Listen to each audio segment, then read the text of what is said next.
Thanks for joining us today. I'm just so thankful that you're here with us on our journey of overcoming. We've been spending the last couple weeks focusing on overcoming obstacles in our lives. We're looking to God to give us the strength and the courage and the wisdom to know how to overcome those obstacles, those mountains of insecurity and fear, how to overcome those and to be successful in a life that God has created for us. Have you ever had one of those moments where you were on the edge of something great? You knew that God had something in store for you and you couldn't wait, and yet you were still terrified to the bone. And with bated breath, you just took a jump of faith and said, Lord, it's in your hands. Have you ever experienced that? I still remember the day that my family got in the van, said goodbye to Tennessee, and started driving west. It was such an exciting moment that God was leading us to California. And yet, our hearts were terrified. We didn't know what to expect. We didn't know how we were going to be received. We didn't know the area code, for crying out loud. But we knew that God had something in store for us, and God was calling us to be faithful. And church, He has continued to bless us through this church to this very day. And we consider ourselves so blessed to have said yes to God in this journey. What about you? Is God calling you to something greater than the same old routine? Is God calling you to freedom from some horrible, sticky habit? Is God calling you to believe that you are someone greater than your greatest insecurity? God is calling you to become who He has created you to be. He's created you to be His beloved. He has a plan for your life. He has given you gifts that only you have. And yet maybe you don't know what to do. That's what we're looking at during this series. That's why we're in Judges chapter 7 today. Because we find in Judges, the book of Judges, we find this guy by the name of Gideon. And he's just a regular dude. He's just a guy, nothing special about him. He's not from a prominent family. He's not the strongest. But God has called him. In his fear and his worry and his anxiety, God has called him and said, I choose you to do something great to overcome the enemies of God. And so we've talked about this journey that Gideon has been on, and now we're at the precipice. Now it's go time. Gideon has been given all the affirmation. He's been given all the encouragement, even more than God probably should have given this guy. But tonight is the night. Tonight is when the troops are ready. The battle is before him. And Gideon is going to have to step out in faith. No more questions, no more doubt, no more fear, just faith. And so Gideon takes his army of 300 guys. And he arms them not with AK-47s. He arms them not with chemical warfare. He arms them with a trumpet and a pitcher, a torch, and swords. And this 300 small band of misfits are going to do battle battle with hundreds of thousands of soldiers. So what I want you to do is, in Judges chapter 7, I want you to see Gideon is going up before the armies of the enemies of God. He's going around their encampment, and he's afraid, and God has given him one last encouragement, saying, there's been a dream, and there's fear in the hearts of the enemy. And God says, I'm giving you the enemy. I'm giving you the win. And so Gideon goes, and he looks out and he sees the Midianites, that's the bad guys, along with the Amalekites. And all the sons of the east were lying in the valley as numerous as the locusts. And their camels were without number, as numerous as the sand on the seashore. When was the last time you were at the beach? You go to the beach, you enjoy the time, you get sand in your hair, you get sand in your pocket. When you get in the car to go home, you've brought back so much sand with you. It's hard to just imagine one grain of sand among a whole beach of sand. This is the kind of image that God gives us to see the enemies before Gideon. It seems that they're insurmountable. It seems that there's no way that God can win with just Gideon and 300 men against all these thousands of soldiers. Yet despite Gideon's doubts, God has promised deliverance. And now is the time for action. So in verse 16 of Judges chapter 7, it says, he divided the 300 men into 3 companies. And he put trumpets and empty pitchers in the hands of all of them, with torches inside the pitchers. He said to them, look at me and do likewise. And behold, when I come to the outskirts of the camp, do as I do. When I and all who are with me blow the trumpet, then you blow the trumpet all around the camp and say, for the Lord and Gideon. So Gideon and the 300 men with him came to the outskirts of the camp at the beginning of the middle watch, when they had just posted the watch. So I want you to get this. Here they are. They're going into the night. They're going into the camp of the enemy. They are circling around this numerous multitude of people who want them dead, armed with pitchers and a trumpet. What are you going to do? Play them a lullaby? And yet in faith, in trusting in the deliverance of only God, they go. Verse 20 is this amazing image. When the 3 companies blew the trumpets and broke the pitchers, they held their torches high with their left hands and the trumpets in their right hands blowing. And then they shouted, a sword for the Lord and for Gideon. Can't you imagine the echo that this cacophony makes amongst all of this camp at night?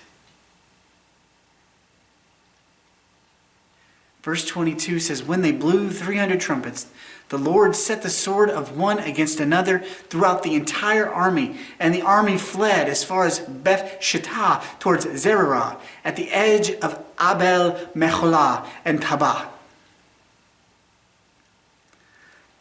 What happened? They blow the trumpets. They break the pitchers. The light goes throughout the camp. They see this light. They hear this noise. They don't know what to do. So they actually start to fight each other amongst the ranks. And those who survive flee from 300 men, some broken pitchers, and torches.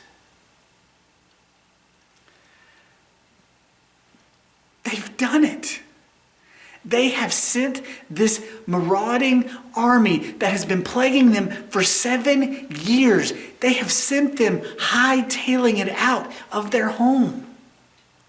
And so they send word to all the neighboring villages around saying, hey, the army's coming through. Just don't get hurt. Get them out of the way. And so the chase begins. Gideon and his 300 men start chasing what's left of this hundreds of thousands of army. I just see them running like a Scooby-Doo cartoon. It just amazes me when I think about what all is happening at this night. But something that I see in this story, I think resonates for me. Whenever I am active in pursuing what God's will is for my life, the enemy kind of comes up in my life. And there's certain things that he tries to do to keep me from doing what God has called me to do. Things that he wants to distract me. Things that he wants to keep me from overcoming the obstacles in my life. And you know what? In the midst of Gideon's victory, there's some things that come up that I think we can learn from. No, I'm not saying take a trumpet with you while you're driving down the road and blow the trumpet whenever somebody cuts you off. I don't think that's going to help. That's not the lesson for today. But what you see in chapter 8 is Gideon, as he's in the middle of battle,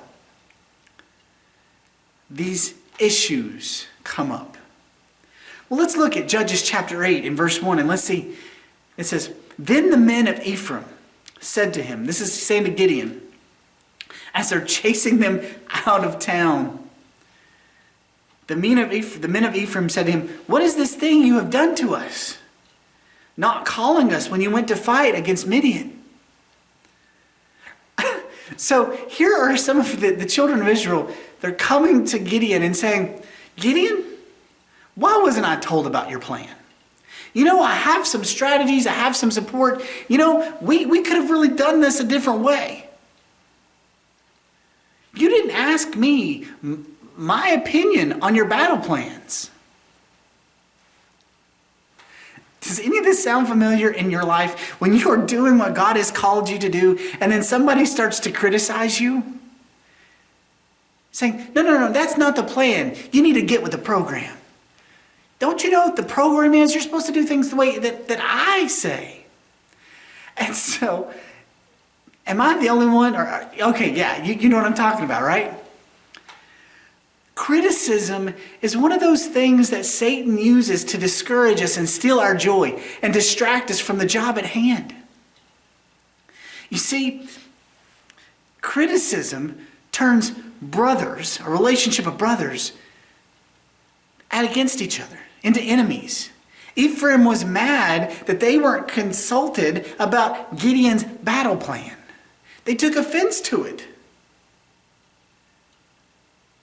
Is there something that God is calling you to do, and yet someone, somewhere, criticism is sneaking into your life and it's got you second guessing what God has called you to do and to be?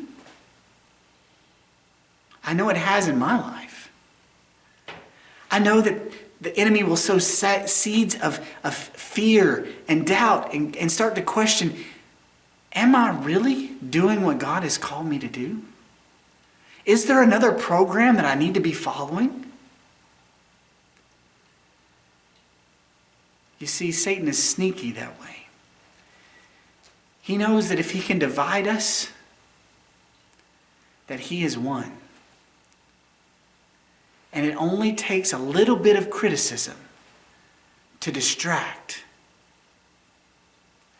But look at Gideon. Gideon does a great job here. Gideon has a lot of faults, but in this particular moment, he handles the criticism well. So in chapter 8, verse 1 and 2, it says, what have you done to us? You're not calling us when you fought against Midian. And they contended with him vigorously. You ever had one of those conversations vigorous conversations. But he said to them, notice these words. This is such wise wisdom. When he said to them, what have I done now in comparison with you? Is not the gleaning of the grapes of Ephraim better than the vintage of Abiezer? And this is sneaky, dude. What he does is he says, man, y'all are so successful. Y'all got everything going on up here. We didn't want to bother you with what's going on in our little neck of the woods. And in fact, God has driven the enemy leaders into your camps, and you captured them. Why are you worried about us? So the lesson here is once you get distracted by criticism, you don't have to make this into a battle with your brother or sister or whomever it is. Just say, you know what? You had some important things to do, and I didn't want to bother you with the things that I was doing.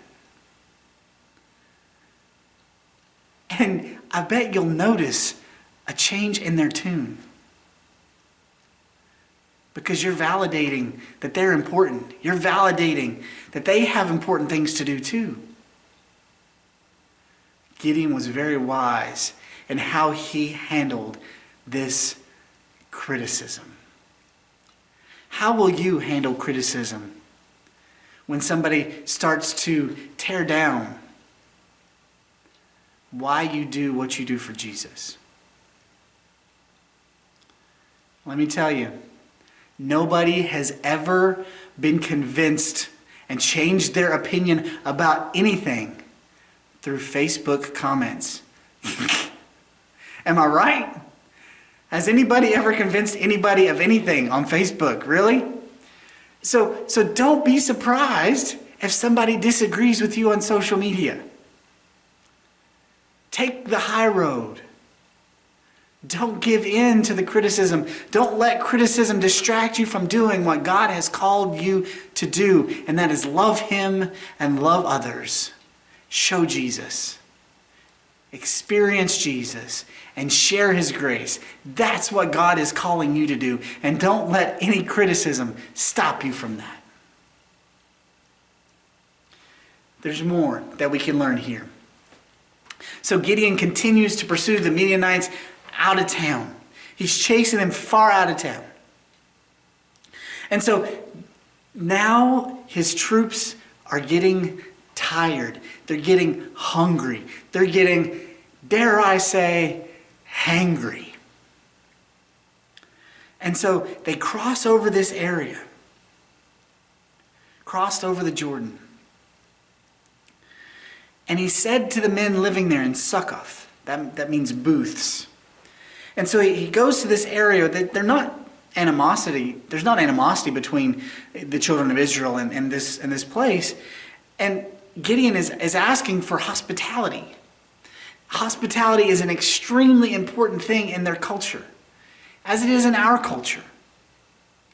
And so Gideon is saying, I've got soldiers, we're driving out the enemy to Succoth people as well. They've been under the Midianite rule and the scourge.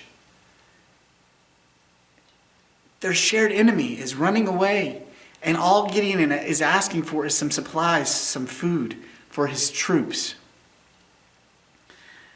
And look what happens. He said to the men of Succoth, please give me loaves of bread to the people who are following me, for they are weary, and I am pursuing Zebah and Zalmunna, the kings of Midian.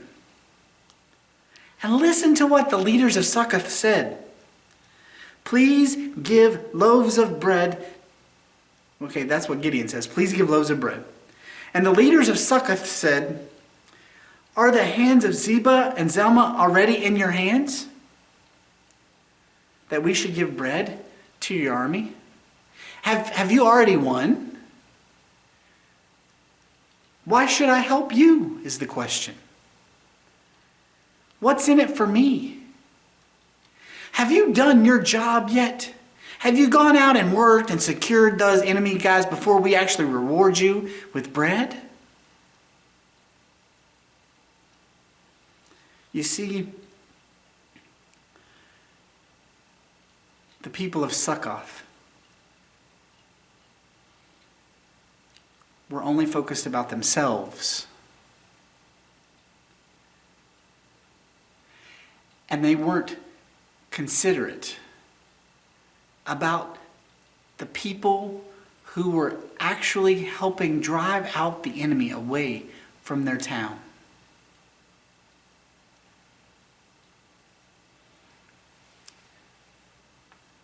They treated Gideon and the troops with contempt. There are going to be people in your life that are not going to want to help you when you need it because they don't see what's in it for them. They're only focused on themselves, and they're going to ask the question, what have you done to deserve this help? And this can become a distraction to you when you're trying to overcome the obstacles in your life. Because they're going to be discouraging with you and saying, hey, do you deserve to be an overcomer? Why do you deserve to be treated with such a good way? Why should you deserve to overcome this problem in your life? Why should you deserve to be sober? Why should you deserve to have financial success? Why should you be successful in your walk with God?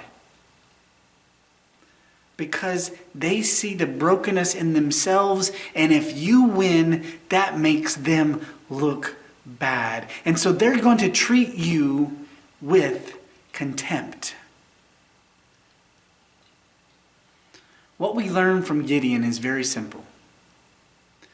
Don't let others' contempt keep you from conquering.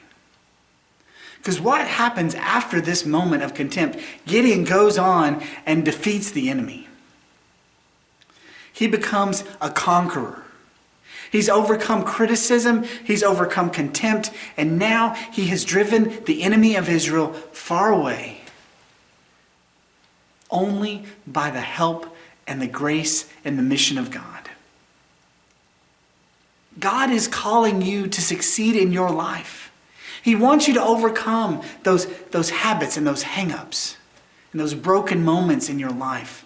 And he is giving you the power through the blood of Jesus Christ and through his example of how to live.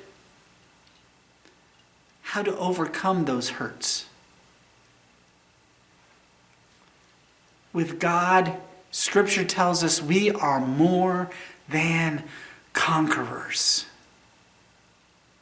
to them who are in Christ Jesus. Church, I'm not saying that if you become a Christian, you're going to have $1 million house and live on Malibu Beach and life is good. What I'm here to tell you is that with God, he will help you overcome the pain and the struggles in your life with grace and mercy and peace. And church, that's what we all need anyway. We need more grace. We need more joy. We need more hope. We need more love in this world. We may not need a new boat, but we need peace of mind. And God says, I am the God of a peace so deep that you can't even comprehend it. But you've got to come to God for it. Gideon did not overcome these armies by himself. Gideon followed the plan of God. He followed the assurance of God. And God fought Gideon's battles. Church, all we have to do is follow God's plan, and we have to overcome the criticism in our life and overcome the contempt that other people, and we can let God be conquerors in us. We can let God be a conqueror in our lives, and we can overcome those things that are holding us back. Church, Aren't you thankful that Jesus Christ loves you so much that he gave up heaven? He gave up the angelic host to come and to be born of a teenage mother with livestock. He came to the broken. He came to the poor. He came to those who needed hope when all hope seemed lost. He came to people who did not think they had the power to overcome, and God became flesh and dwelt among us and says, I am with you. I will never leave you. I will never forsake you. I will bring you to a place of peace forevermore. If you just love me and follow me. This morning, if you're wanting to overcome the criticism in your life, if you're wanting to overcome the contempt in your life, and you want to become more than conquerors, I pray that you will reach out to me this morning. Reach out to me this week at joe@magcenterchurch.com, and we will talk to you about how you can overcome through the power of Jesus Christ. Maybe you just need prayers to get back on task. Maybe you've given in to the criticism. You've given up. You've given in to those who've been contemptuous towards you. We can pray for you. Just send me a message at joe@magcenterchurch.com, and the elders or I, we can pray with you and we can help you get back on track. Church, I want you to know how much this leadership here loves you. And if you're not a member of our church, we want you to know that we would love for you to check us out online. We want you to know that we're praying for you, and we are wanting to help you to get in touch with God so that he can help you overcome the obstacles in your life. Thank you so much for being with us.